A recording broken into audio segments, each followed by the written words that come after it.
You're listening to the AfterBuzz TV Network, now the largest new media platform on the web, and your #1 source for after-show entertainment. Very good, Keith Johnson.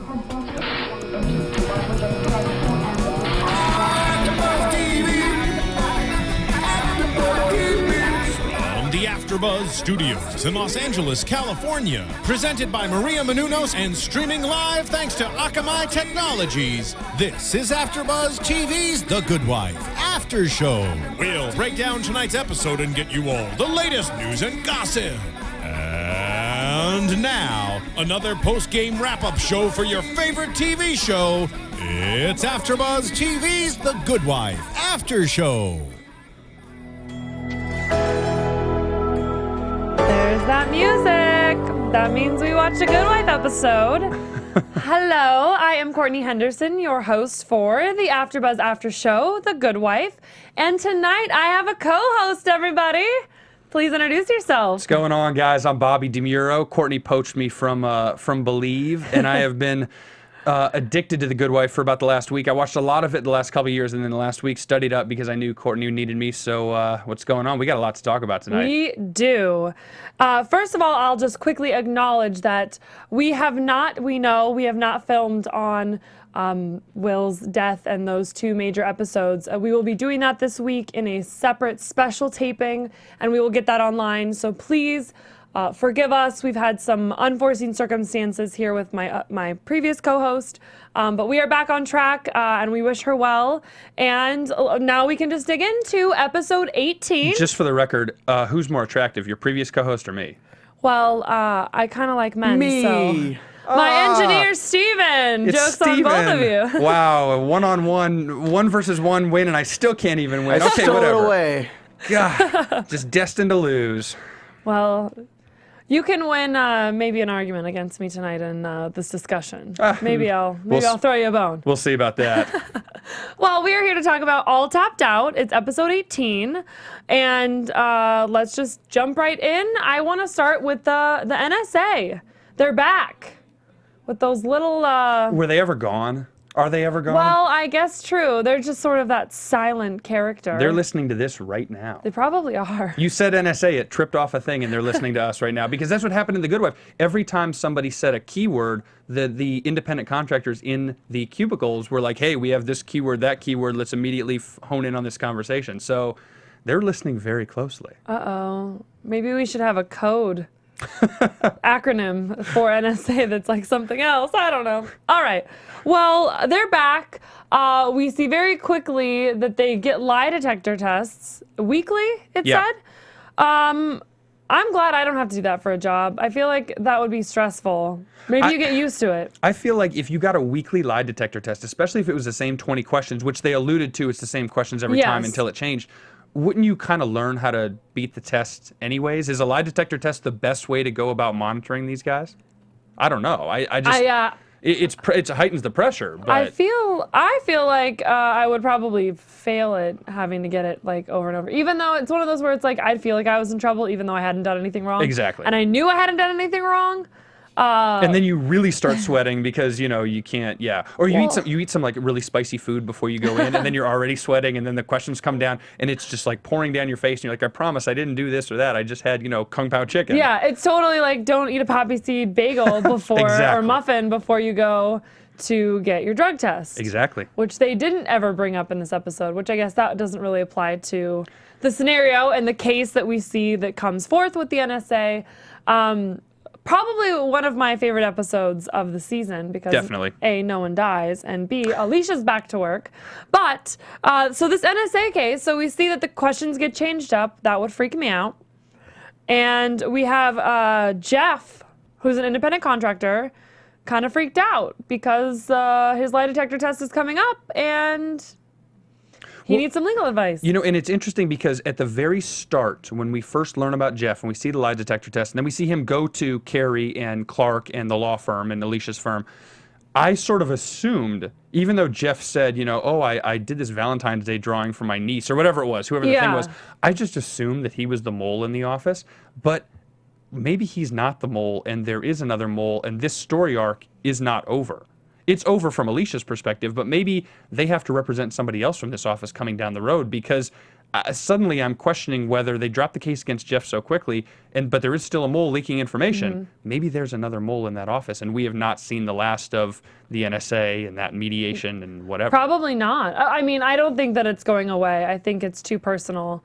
I think, it's interesting. I kind of want Jeff to be the mole. I won't lie, because I feel like it would be smart of him to have, I had to, I made this thing for my niece at work, kind of as like his cover story. And so it's like he's fooling all of them, and he needed a way out. I don't know. But that's what I assume too, until one of those final scenes when the other independent contractors are talking, and one of them says, "Oh, he's coming back. There's his desk. They dropped their case or whatever." And the other guy says, "He's not coming back. He's going to Iceland." I thought Hans was the mole, and I'm like, wait a minute, who's Hans? Now, is that a red herring? Do you just throw a name out there because you needed to fill in a scene to get to the point where the director comes and tells them they're off the case or whatever? Maybe. But maybe Hans actually is the mole, and this is just a prelude to something that's going to happen 2 or 3 or 10 episodes from now. It's very possible. Actually, that's probably more likely, only because from my experience watching the show, the writers leave nothing to chance, and nothing is coincidental or accidental.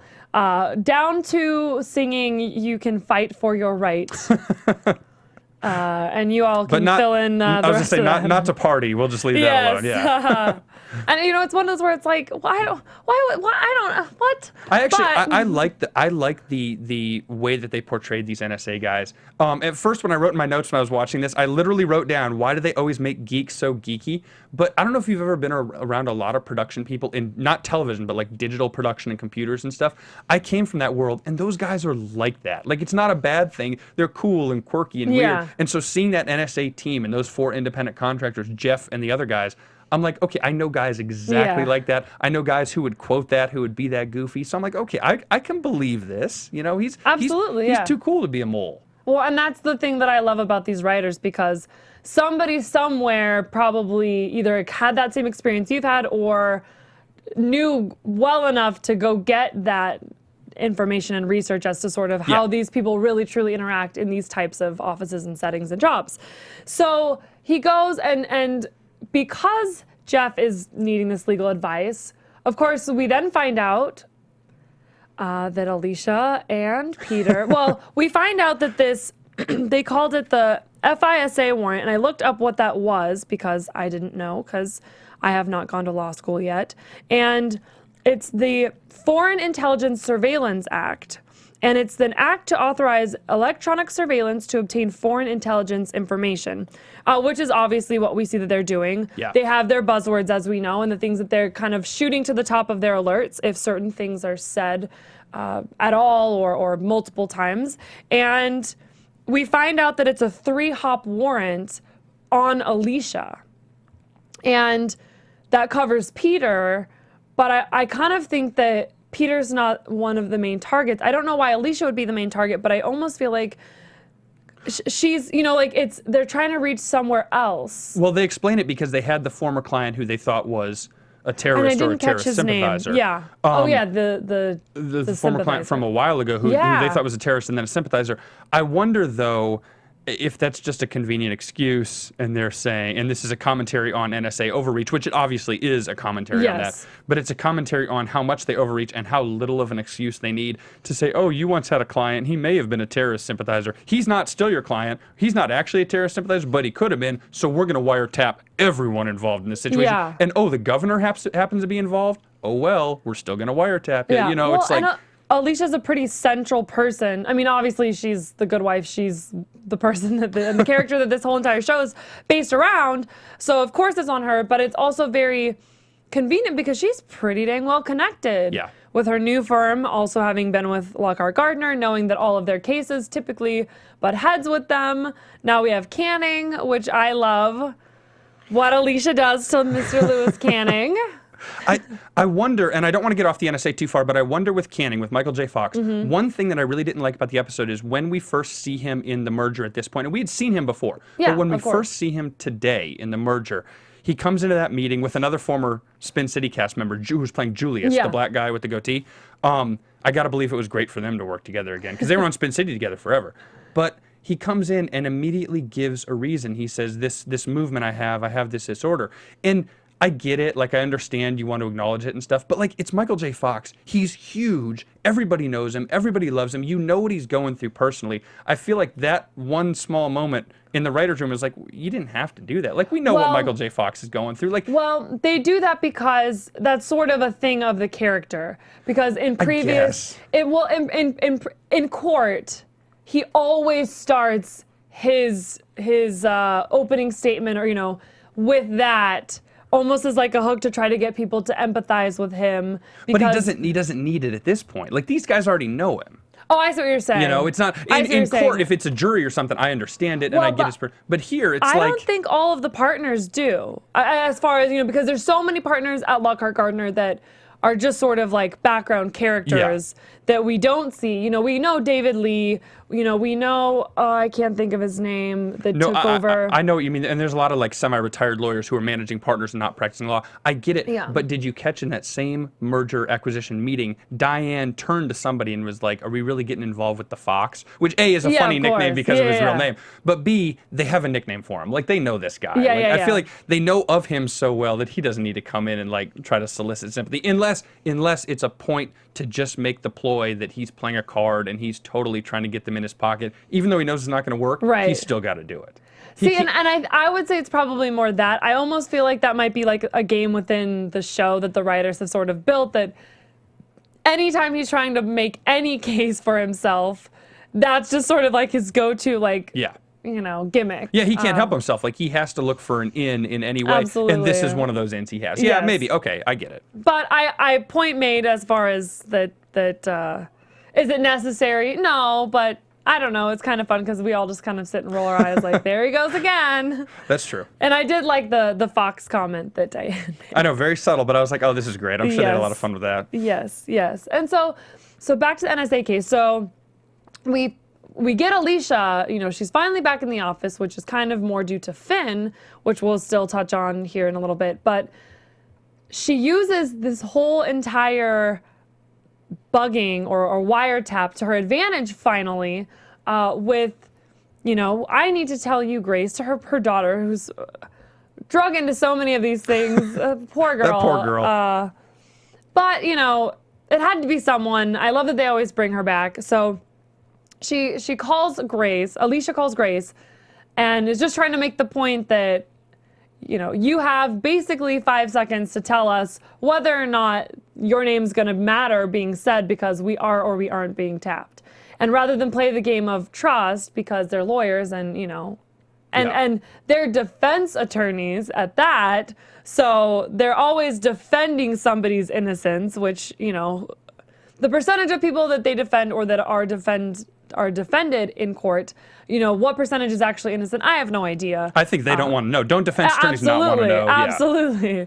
They want to believe everybody's innocent until proven guilty, and it's their job not to let it get to that point, regardless of actual truth and action in its fullness. So we find out, or Alicia finds out, yes, in fact, they're being tapped. Yes, in fact, it's not just her office, it's her specifically, and it goes... The 3-hop, they said, means, so it's anyone Alicia talks to, and then anyone that those people talk to. And then go one more further. It's 3-hop from her. So it starts in Alicia, and it's 3 hops from there. It's anyone she talks to, anyone they talk to, and then anyone they talk to. That was the distinction, because she first thought 3-hop warrant was... She was hop number 1. She's not hop number 1. She's hop number 0. Yeah. And there's 3 hops off her. And then that's when she turns around and she says it in the thing. She starts kicking ass. Yeah. She turns around and says, everybody off the phone, everybody to pen and paper. And then they kind of get revenge on the NSA in a way. So I think that's where she really asserts herself in this episode. And to me, that's an important distinction. Not only did it make this show a lot more entertaining, this episode more entertaining, but the last 2 episodes, which we need to cover and discuss, because, I don't know, something huge happened. You have Will's death, and then you have Alicia in the next episode who was depressed, who was lethargic, who was dealing with this, had all these flashbacks, had all these what-ifs going on. And I'm sitting there, and I'm like, how is she going to get through this? Is she going to be mopey the rest of the season? This is obviously a huge thing, and you don't just turn it off like that. You can't, yeah. But how do you push through this if you're creating a show and a story arc or whatever? And then I'm watching this episode today, and I'm like, okay, we're totally past. I mean, I'm sure we're not. I'm sure other Right, Will there will stuff be will little come up. acknowledgments here and But there. it's like, hey, this is like, okay, doors shut. We're on to the next thing. And if you thought a death was bad on the show, now the federal government is spying on you. So hey, we got to deal with that now. So Yeah. she kicks into drive, and whether it makes her forget about her sadness and all that, or whether it just pushes her past it, she's past it.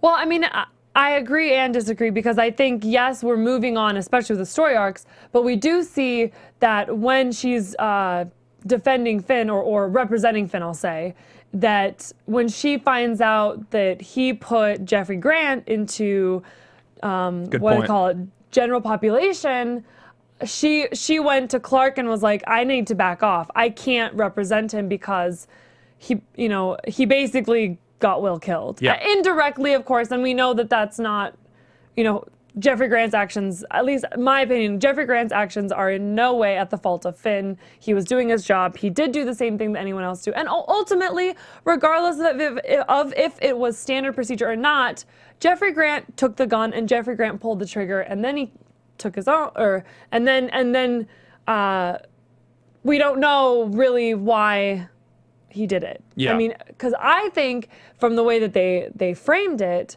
that makes it look like they're making fun of him and that the court is against him, and it's more about what's going on in court and he feels like he's losing the case than what was going on, when he's not sitting in the courtroom and he's actually locked up. But that was just sort of my take on that. So, so I do think we'll see little things like that, but we're not going to be stilted, and the show isn't going to be stagnant, now we see with this episode, Yeah. and just sort of stuck on the loss of Will and Josh Charles in the show. They're definitely moving forward and keeping it interesting. Yeah, which I think is good, and I think this was the perfect way to do it because this is something so big and so rash. I almost forgot about Will's death, and I'm like, oh crap, we have to deal with this huge thing. Yeah. And it moved really, really quickly today, which was perfect for me. I was Yeah. like, okay, I'm back at home. This is great. Yeah. My concern with the NSA, maybe the last point to make on the NSA is the whistleblower thing, and it's obviously a push at Snowden and what's going on. And they even mention Snowden directly, and Oh they yeah, say, they're not shy in the exactly, show. we're worried about another Snowden, and you know what this is about. And the way that this show, in general, The Good Wife, works for me is it's sort of this weird mix of Law and Order, in that it has these court cases that are obviously directly related to current events. But it's also Absolutely. this little maybe like, I don't know if you'd say Ally McBeal. Maybe some people will be offended by that, but it's a little irreverent, and it's kind of office and gender politics or whatever. Yeah, That's a little. I like those analogies. I get what you're saying. It's sort People of may a- not really appreciate. Alicia is Exactly. so much different than Ally McBeal. Yeah, as a no, there's no character. comparison between those two. But as far as office politics, and then also keeping up and acknowledging current affairs And there's- and building cases that kind of mirror what real life is actually And there's dealing sort of with. a mix, and you see that directly today with this, because there's a lot of office politics that we'll talk about later. And then there's this NSA thing, which is sort of a Law and Order storyline. Take a headline, make a court case in Yeah. the show about it, and go with it. My question to you, Courtney, is how do you think the show portrayed Snowden and this NSA issue? Do you think the folks on the show and seeing this episode, are they team Snowden? They're definitely not team federal government. They're not team NSA. But are they team Snowden, or do they kind of fall somewhere in the middle? I would say actually, I feel bad not like having an opinion, but I honestly feel like they took the stance that they wanted it to be left up to the viewer, and they wanted it to be controversial, and to have people say no, they were actually pro him or not, and I think that was a smart way to take, because you're already, so maybe they're pro. I'll say pro Snowden, only because they definitely take a stab at the government, and I don't think that if they were also sort of not really in his court, that they would make such a statement with the NSA and with unnecessary wiretappings, etc. I agree with you. I think they were definitely pro Snowden. There's one line that stands out to me, and it's when Chris Noth is talking to. I just like saying his real name, not his character name, because he's the best. Chris Noth is the best. And he's in everything good he's in. Yes, it's true. But when he's talking to the senator, Bill, he always called him Yes. Bill on the phone, and they're talking about the NSA wiretap, and says, "Are we wiretap? What's going on?" The first phone call, and Bill says, "Yeah, we got to wiretap people." the public doesn't really see the value yet, but you know how it is. I think that's a direct jab at the government saying you are so out of touch. You don't know what the public wants. You don't understand the internet and technology That's true, like us. yeah. And it's sort of this real, to me, it was very direct. Maybe to others it's more subtle, but it's this real jab at what senators and the government would think about, like, oh, we know what's best for the public. It's like, this is the show saying, no, you don't know what's best for the public. Not every time necessarily. Exactly. Yeah. Maybe on some things you have platforms that get you elected, but yeah, every decision can't be. I just wonder with an NSA story and with Snowden, when you drop his name and you drop his story, where is Vladimir Putin? Where's Putin? I didn't see a crazy Russian. I didn't see Gary Oldman doing his like Eastern European Russian accent in this show. Like, I want to see Vladimir Putin because that's part of the story in real life. Like, let's bring it back with like a Putin figure. Well, maybe we'll see that, but I mean, that would be a lot to bring in. I think they jumped the shark at that point. Yeah. And I think and sort of maybe giving that one line that people could kind of say, oh yeah, this is definitely that pro was the Snowden, jab. but kind of like left it alone otherwise, because bringing it up at all kind of puts them maybe in a little bit of a weird place. But at the same time, with the demographic of the show being a little bit older than other shows that are legal shows, it's definitely maybe something that they just know this viewership will like, because this is a demographic that actually pays attention to current events outside of entertainment news exclusively. Do you think that folks from The Good Wife landed on any sort of NSA list because they did a show like this? If you make fun of the NSA in this case, do you think you land on some list now? I don't. I don't, because it's their job. Although we'll find out, maybe we're getting tweeted at right now. Who knows? Yeah, I don't know. My inbox is getting extremely full all of a sudden on that email. I was going to say, just look in your rearview mirror when you're driving home tonight. You don't know who's following you. Uh-oh. Okay, well, let's move on. Let's talk about Canning. So as we kind of brought him up, Michael J. Fox is back. It looks like he's here to stay. So let's talk about the whole merger situation in full. The episode actually opens up with Clark saying Diane asked him about the merger, which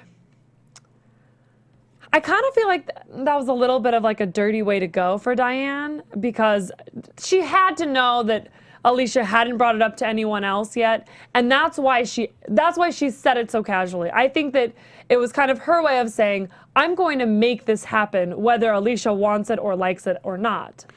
I think also this sets up a potential relationship in the future, and this happened very briefly at the start of this episode, where there is tension between Alicia and Carrie and Clark. Yeah. Because she had been gone, and he sort of snipped at her and said, like, hey, well, you were gone. We had to do stuff. We had to do this or that. And she was a little offended. And they sort of forgot about it because so much was going on. She did her thing. They were doing their thing with Dellinger's deposition and whatever. But I can't help but wonder, with the merger, with Diane specifically, and now Canning kind of pulling strings and doing whatever he does in the background, if this will set up some sort of rift between Carrie and Alicia, how that looks, where that goes in the future. If I don't know if it becomes a full-blown fight, but there's some sort of tension between the two of them that we haven't seen yet. They've got this new firm. They've been working hard at it. Other stuff has been going on. But now, do you see a storyline where maybe the two of them snap at each other or start fighting, or something more serious happens? Well, I don't know. I think that that's definitely possible, because we see in this episode Clark and Carrie definitely sort of uniting in that way. Yeah. And I don't think it's meant to be a uniting of men as much as circumstance. But we also know, because when they were all at Lockhart Gardner, and Lockhart Gardner was going through the bankruptcy and he was managing the finances, him and Carrie got close there. And so there's definitely an arc and an intention between those two characters, and the writers are keeping them close. And so maybe we'll see Alicia and Diane going one way and Carrie and Clark doing their own thing. Who knows? And don't definitively say it's not a men ganging up versus women thing, because several episodes ago there's been this issue of how this law firm doesn't have female partners. We have female partners. Our new law firm is going to have female partners. Oh, right, so with the one exactly. So client they wanted. So there is a gender issue here, and I don't know how hard they hit it over the head, but something may be coming up. Yeah, absolutely. And I hate that. I feel like Lewis Cannon, Michael J. Fox's character is sort of meant to be hated. And he even says to Diane, I may be a scumbag, or I am a scumbag, but I'm your scumbag. And it's just one of those where it's like, it's such a sort of like cheap shot and like such a kind of cliche line to like throw in. Yeah. But it's still just, it's so appropriate. I can see why they did that. And it's true, but I honestly don't care if Diane gets pushed out or not. I almost feel like she's fought to keep Lockhart Gardner for so long, and I just almost feel like there's bigger and better out there for her. So it wouldn't break my heart to see her push out of her own firm. I don't know that that's what's going to happen. Lewis Canning, he's so easy to hate. And see, the character Canning is easy to hate, but Michael J. Fox is so easy to love. Absolutely. So when he says like, "I'm your scumbag," I'm like, "Oh man, let's go get Doc. Let's get the DeLorean and let's just go back to 1985." Like, he's too cute to me. But I agree with you. Canning is supposed to be hated. I wonder now, with Canning supposedly having the votes and saying he's got the votes and whatever's going to go on with Kalinda throwing that baseball at him and breaking glass. Holy crap! I wonder if Diane remembered just a couple episodes ago. Diane and Alicia got drunk together, were hanging out. The veil was down. They weren't talking office politics. They weren't talking law. They were sort of talking life, you know, about whatever. And I wonder if the two of them don't reconnect at some point and say, let's start a firm. Diane comes and joins this firm. Something else happens. And they become true, allies, actual allies. I could see that. I mean, that's more likely to me than all of them kind of becoming one giant mess of a firm. Or maybe we'll talk about that in predictions. Lockhart, Gardner, Canning, Florrick, Agos. And of course, poor little cute Carrie has to go last with the A name. He'll fight for alphabetical. The biggest firm in history. Also the most influential. Absolutely. In Illinois, at least. Yeah. But we see that I love the shot where Canning leaves the office and when Kalinda, Diane, and Canning are talking.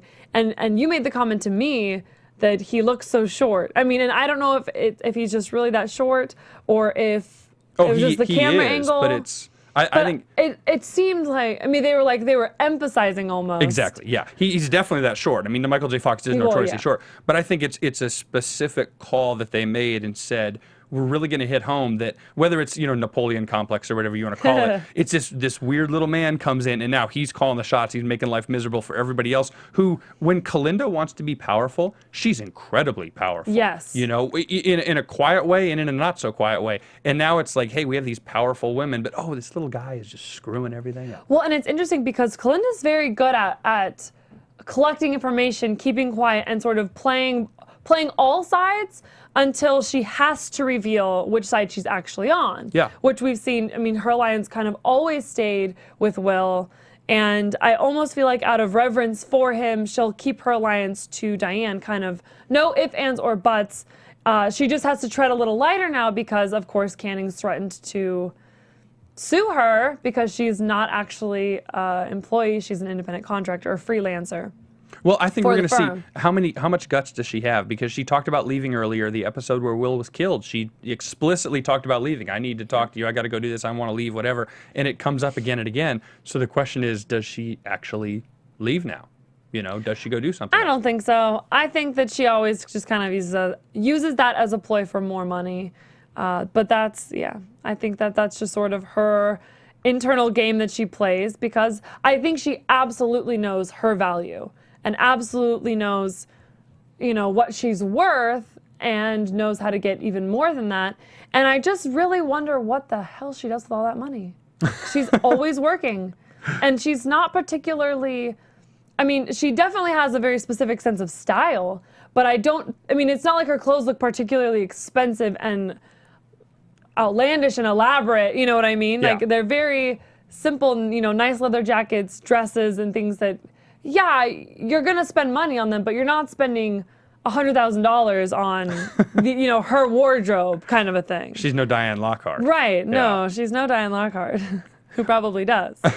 I wonder, though, and to talk about this merger with Canning and specifically with Kalinda, obviously you could see her allegiance to Will when she finds a baseball. There's that emotional reaction immediately because you know what it is. He doesn't even have to say and it. She doesn't do that. Exactly. She's not one to let her emotions out like that often. Yeah. And then not only that, but when Canning says, I'm your Will now, he knows that's going to get to her, and then she yeah. throws the baseball at him.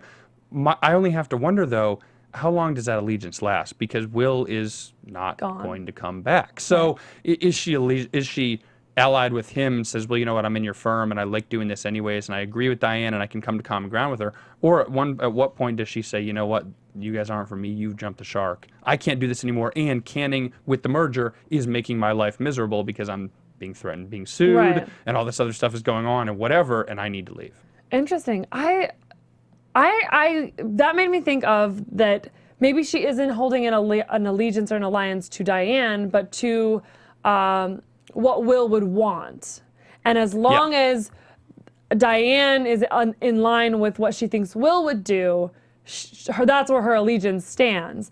But as soon as Will's intentions and ideas, etc., are gone from her plan of action, then maybe she does jump ship. But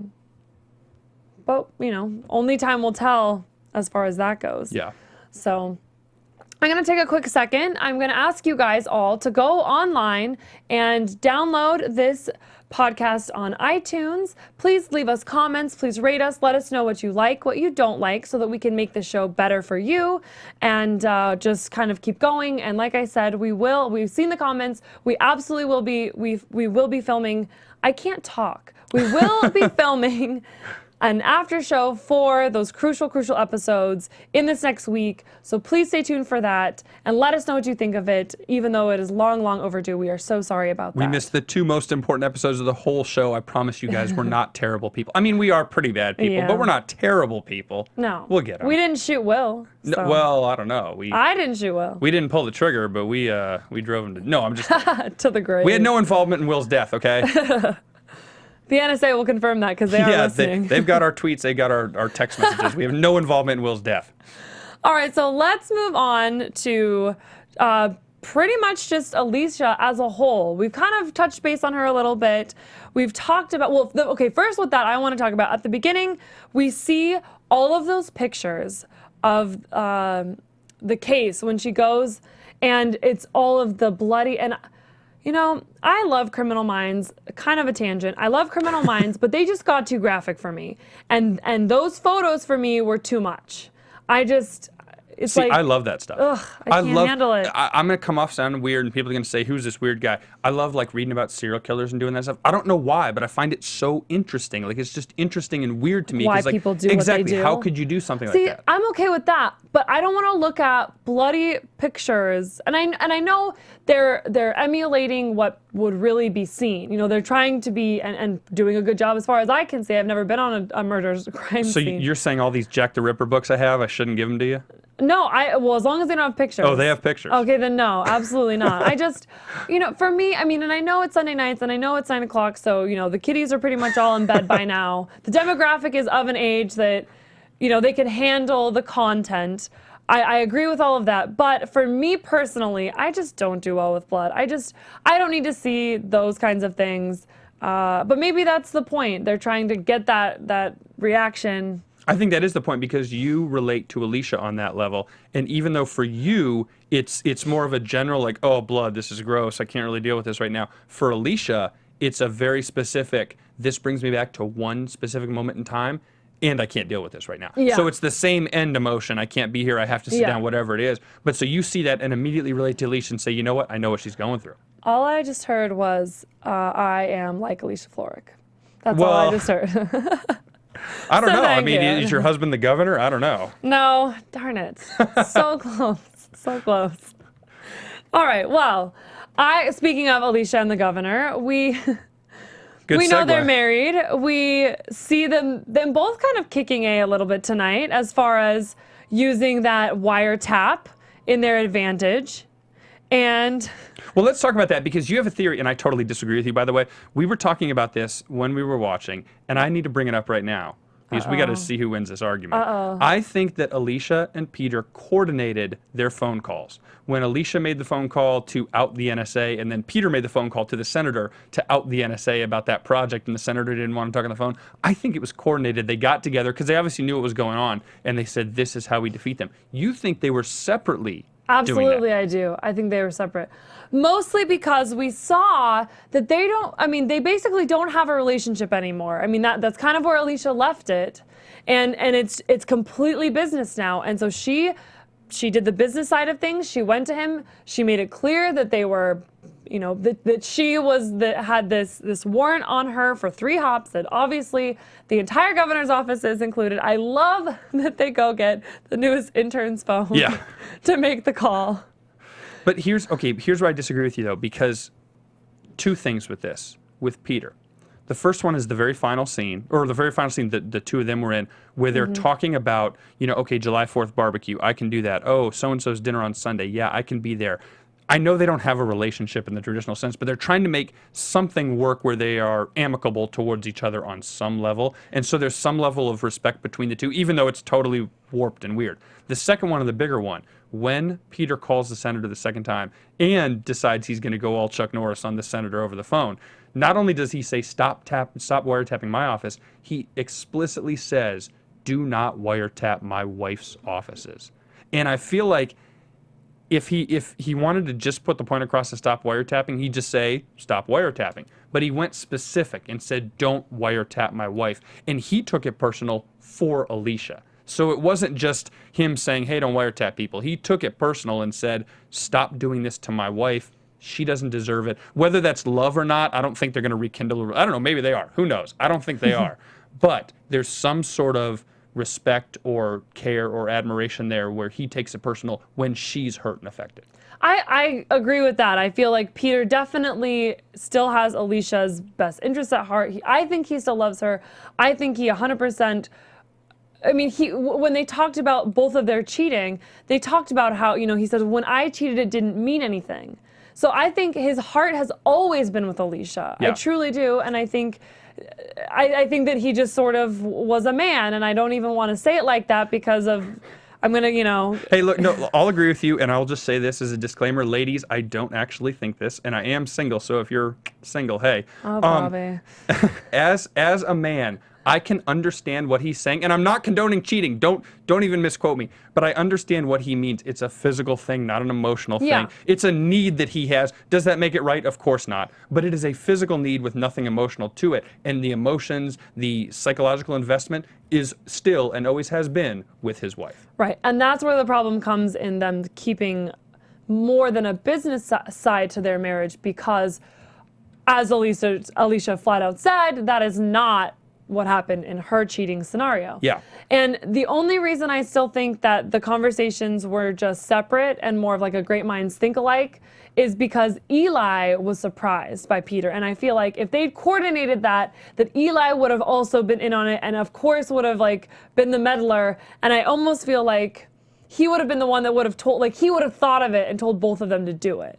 That's true. I think maybe Eli has the least amount of experience with wiretappings in the federal government and stuff. Peter as governor, I mean, he does, but Peter as governor would know some of those capabilities because he could call somebody on the Senate Intelligence Committee. Well, he did, because that's how he found out. I mean, he got the guy to try to check in on him, and Eli's like, exactly. Was he going to tell the truth? And he's like, no. But that's how I'll know whether we're being wiretapped or not. Exactly. So I know he's lying, that. Whatever he says. And then I think Alicia, from her work in law and from her time as being the governor's wife, knows those capabilities as well. And Eli is sort of a campaign manager handler more than he is like a political insider in that sense. So I think they could coordinate because they know how powerful the NSA was. And Eli's sitting there literally on his knees, bowing down, I am not worthy, because he was just shocked that this happened. And it's way over his head. Yeah.